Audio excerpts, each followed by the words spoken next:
Greetings all, this is Hairy Nick. And this is Justin. How's Justin going today? Yeah, pretty good in the third person. Wonderful. I like that. That was a good one. That was unique. I dig that.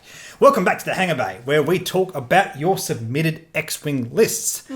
Today, we're going to do something that a couple people have suggested around the traps and talk about TIE swarms. Yeah. TIE swarms are interesting because leading up to 2nd edition, me in particular thought, hey, they've really put the pieces together to make this work. Not much has happened right now, no. Right now for the Empire, they're really favouring the more value-driven builds, the ace builds, the 3 of ships, the occasional 4 of like lambdas with like mini swarms, but there's no like dedicated Academy pilot swarms out there right now. No, realistically, you might have 2 ties? Yeah, 1 or 2. They're great filler ships. We're seeing the odd Academy pilot make it in the top 16 simply because, hey, here's 23 points. Let's chuck an Academy pilot there. Yeah. And they're really annoying, especially if you have something like Admiral Sloane. Yeah. And there is significant downside from taking out the 1 Academy pilot you have. But apart from that, yeah, not really into swarms right now. I think everything else is just running a little bit too efficiently. And I think that'll be addressed in the next points adjustment. But for the time being, let's talk about them. Let's see what we can actually do with these and see if they're actually worth flying right now. Yeah. The TIE Fighter basic buy-in, 23 points, Academy pilot. Pretty much no change from 1st to 2nd edition. It's gone down by half a point relatively from 1st edition. Yeah. It used to be 12 points, now 23, so a hair cheaper. Apart from that, the dial's the same, the action bar's the same. The only thing that's really changed in it is some of these pilots and their abilities. So let's not talk about them now. Let's actually have a look at the lists and we'll talk about them as they come up in those lists. Yeah. We have a patron submitted list here by Ravenhull with Gideon Hask, Del Meeko, Iden Vasio, and Countdown and Pure Sabak on the TIE Strikers. So all the TIE LNs are naked and the 2 TIE Strikers both have proxy mines. Which is interesting. It's something I constantly forget that TIE Strikers now have bombs, but that's the idea. They're meant to be like the all-round in-atmosphere fighter, so they don't have to rely on bombers for in-atmosphere raids and all that kind of stuff. In terms of putting bombs into a TIE Swarm list, it's interesting. It helps you with positioning. Yeah, something to do. If your opponent can't get behind you, it means that their options are limited. It means you can potentially get more guns on them, which feels really, really good. These abilities all together, Gideon Haas, Del Meeko, and Iden Vasio, a bit of Inferno Squadron shenanigans going on there. Yeah, so Gideon says, when you perform an attack against a damaged defender, roll 1 additional attack dice. Del Meeko, while a friendly ship at range 0 to 2 defends against damaged attacker, you may reroll 1 defense dice. And Iden Verso says, before a friendly TIE LN fighter at range 0 to 1 would suffer 1 or more damage, you may spend 1 charge. If you do, prevent that damage. Which is really cool. A couple of really good defensive abilities. Yeah. I mean, everything is about paying off for getting damage on your opponent, and you have Pure Sabak as well to get the extra damage dice out. Yeah. That all feels really solid. Countdown, I don't feel like is super synergistic here at all, but the fact of the matter is they're all initiative 4, so get Countdown in there, why not? He'll get you pushing out into the late game, hopefully, and you'll keep getting all those 3 dice attack. Yeah, it just seems really, really solid. I look at things like this and think, why isn't this kind of stuff seeing that much meta play? Yeah. All I can think of is the more popular stuff is just more efficient right now, and there's just some nice combos going around right there. But is it really that much more efficient than I'm this? thinking like Whispered Vader, Redline, Proton Torpedoes. I suppose they're more likely to survive. They're really firing all cylinders. They have so much versatility. And let's think about that coming up against this. I mean, Whisper really has a field day with all these Initiative 4s. Yeah. Those Protons can pop a TIE Fighter per turn. I mean, that's the thing I look at, looking at these going, okay, yeah, maybe that's why it struggles so much. But still, I think it has a lot of good matchups. I don't think it's bad against like the Rebel stuff going around. But then again, a lot of that's being flown right now. Not bad against Boba Fett. Being able to just hammer dice into Boba Fett is a good way to just negate all his tokens and whatever. So, yeah, it's very, very interesting. Ravenhull, I think this looks really solid. There's not much to say here. I think all of these abilities do line up quite nicely. I think this is a case of when Initiative 4 becomes relevant, maybe when the meta moves to Initiative 6 and Initiative 5 is not so powerful anymore.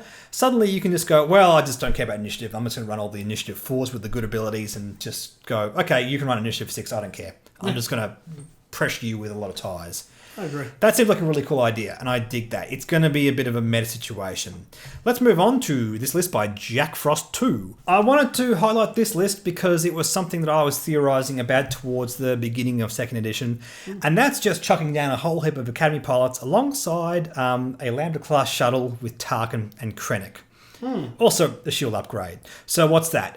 6 Academy pilots alongside Omicron Group pilot with that loadout. Yeah, so basically this is an Alpha Strike without torpedoes or missiles. Yeah. Because you can load up target locks on all those TIE fighters. I think just helping you synergize even further with this, because this list is all about synergy, you could look at finding a way to get the title on that Omicron Group pilot. I know it's difficult here. We need Tarkin and Krennic to get that combo working, so we could think about dropping an Academy pilot and investing more points and putting better pilots on those TIE fighters, maybe getting like some Inferno Squadron guys working together. Yeah, or maybe even upping the Lambda. Yes, indeed, we could put a different pilot on there. I mean, we could think about Colonel Jendon, and then the Lambda can acquire a lock across the board in the first round. That helps set up the Alpha Strike. I don't think that's irrelevant. It's a bit of a cute interaction. That way you can set it up early. You don't have to be anywhere near your opponent, and you can guarantee all those target locks out really, really early. I think if you can do that kind of thing, you negate a lot of the downside of taking a highly synergistic list where things might not pull off. I think that's probably something worth looking into. So there's definitely place to invest those points if we drop one of those TIE platforms. Even 5 TIE fighters with relevant pilots and all that kind of stuff could be very powerful. It's just a question of whether it's worth having target locks across 5 TIE fighters. I think so. I think it's pretty good. I think it's pretty good. I mean, your opponent can counter fly it if you set it up too early. It's about practicing this. It means your TIE Swarm has another trick up its sleeve. It can do all the barrel rolls and evading, all that kind of stuff. Oh, and now it also has all these target locks, which is really, really cool. Plus, remember, the Lambda-class shuttle is not irrelevant anymore. No. The fact of the matter is it has 2 red dice at the back, and now it doesn't just die if stuff gets around the back of it. So just that group of platforms alone seems like it is worth talking about. So definitely. Yeah, Jack Frost, cool idea. I dig it a lot.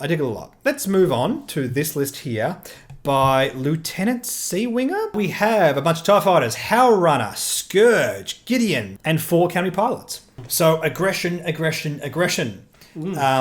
think that's an interesting strategy with the TIE Swarm, because if your opponent can pop your TIE fighters one by one, that's when it sort of starts to break down. However, if you can get the aggression out and make sure that you put a lot of hurt on your opponent before that happens, that might be a way to sort of negate that downside. Yeah, not only that, he's got a 6-point bid in there. Yeah, I dig that. We do have a couple of Initiative 5 pilots, Scourge and Howl Runner. So that seems like you get a lot of value out of that. Plus, Scourge want things in the bullseye firing arc, so you got to make sure that you get that done. Definitely. In a universe where a lot of Initiative 5s are being flown, I will say that right now we just had Wave 2 release, so that might change. Don't know if it doesn't. If like Initiative 6 just takes over the meta, then Scourge is really going to be in a bad place. But if it doesn't, and we're coming up against Red Lines and Whispers, that's cool. A 6-point bid probably isn't good enough to beat out the Red Line Whisper builds. Not most of them anyway. It will be good against Boba Fett. Boba Fett doesn't seem to take a lot of bids these days. No real place to cut out those extra points, though. That's the tricky thing here. I really don't want to go down an Academy pilot if we can avoid it. No. I mean, we could cut 2 Academy pilots and put a striker in there instead. It's something worth thinking about. It's a meta call. It's a meta call for sure. Scourge is really soft to another Initiative 5 with a high bid. That's the problem here. So that's a really cool idea. Let's keep moving along to arveduilastking. Maugrim. That's an ambitious name. I like that a lot. New model army. We have an Omicron Group pilot with the Lambda-class shuttle, this time with Sloane. And I like this a lot. We have the 4 Academy pilots and Sunterfell with Predator. Cool. Now, this probably, honestly, I really want Tarkin to work.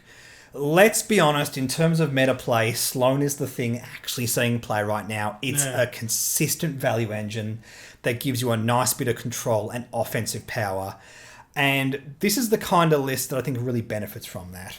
Yeah. Also, Sunterfell right now, if Initiative 5s continue to be as prevalent as they are, is sitting in a real good place right now. 1 point bid's not great, but again, if everyone's Initiative 5, who cares about a bid? So you've literally only got 2 extra cards on the pilots, on all your pilots. Predator and Admiral Sloane. You can't talk much about this because... They're efficient. Yeah. And so that doesn't bother me at all. As long as everything's going efficient, as long as there's no obvious discludes, and there isn't. No. I mean, the fail case is your opponent gets Initiative 6s on the board and outbids you, and Sunta just eats it. But you've got Admiral Sloane as backup. You're still stressing out their ships and getting extra aggression out of your Academy pilots. Yeah. That's not so bad. And then if your opponent decides to focus fire the Omicron group pilot, you can punish them with Suntia, theoretically. Even all the Academy pilots. I mean, there's just a lot of guns on the table. Yeah. Yeah, that seems really, really solid. I like Sloane alongside a lot of Academy pilots. I mean, it's really relying on that Sloane ability pulling off. If your opponent manages to pop one and then just one of them dies, then you can punish by responding. That's the theory here. That's the game plan. Yeah.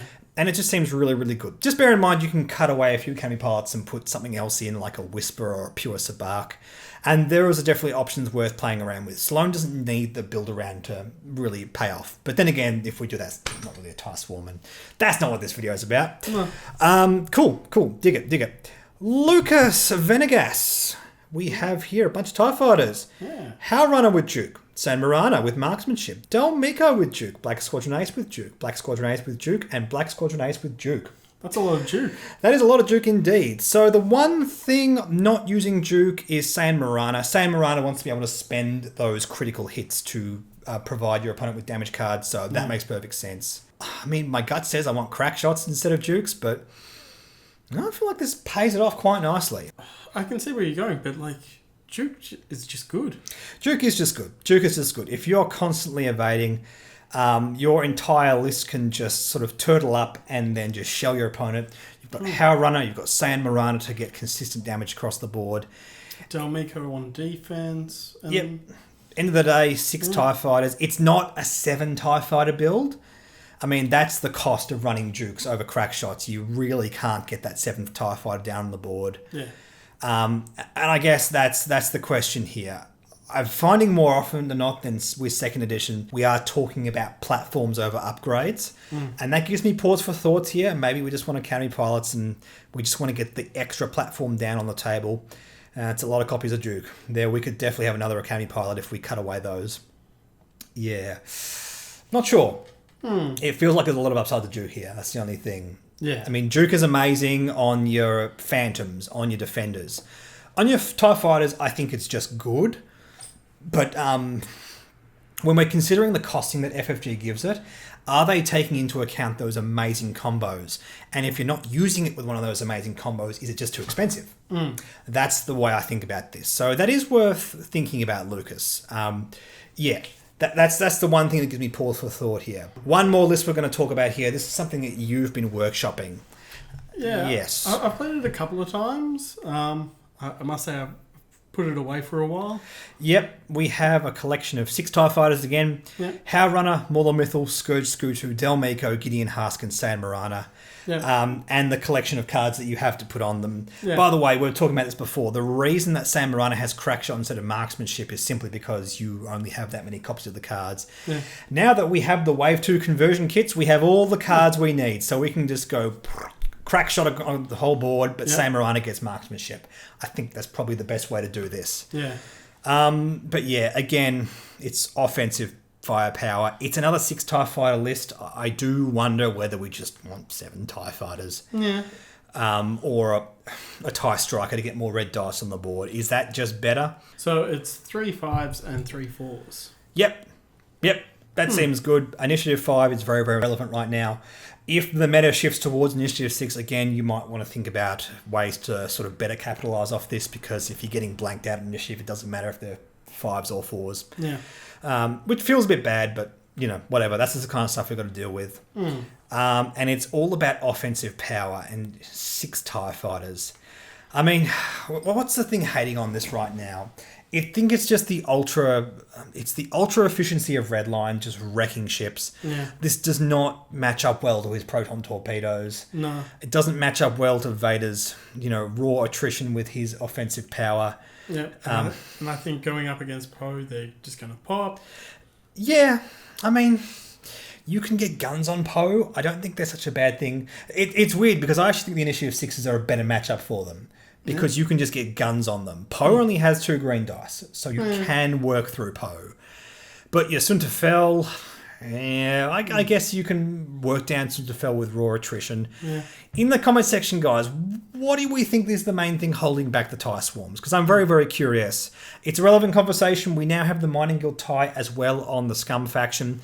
So if TIE swarms are going to be a thing, perhaps it's going to move on to Scum as well. Yeah, I'm thinking it could be good. A couple of ties with a fire spray. Yes, absolutely. Also, there's the conversation surrounding the First Order. I think they're too expensive to really pull it off consistently. Yeah. I think we're more about aces, but the FOs are still relevant in terms of that conversation. Our cheapest FO is currently 28 points, which is it's hard to build around. It's a bit more than 25 points, so you can't just spam 8 of them. You can't really spam 8 Academy pilots. I mean, you can, but... Yeah, no one does that. Yeah, no one does that, yeah. And if we want to get a talent down onto it, then we're looking at 31 points. That's a lot. That's a big investment. So I think the Empire is really the faction that's talking about them in terms of good, consistent play. So yes, this video a bit more theoretical than our usual Hangar Bay videos. I know we're talking a lot about the meta, but the meta is really the thing affecting this more than anything else. Yeah. Because in terms of design, FFG are really pushing TIE swarms. So be curious to see what happens with it. Definitely. It'd be really nice to see them in the meta. I think they do a lot for versatility in gameplay. Yeah. Anyway, guys, if you'd like us to have a look at any of our lists, please put it down in the comment section below. Just a block of text with all the information and the link to whatever squad builder you use. If you're over on the Patreon Discord, just dump it into the relevant channel. Do not forget to like and subscribe. Like us on Facebook, follow us on Twitter and Reddit. Please consider supporting our Patreon. Patrons are awesome. We love all of you a lot. We'll catch you guys later on. Bye.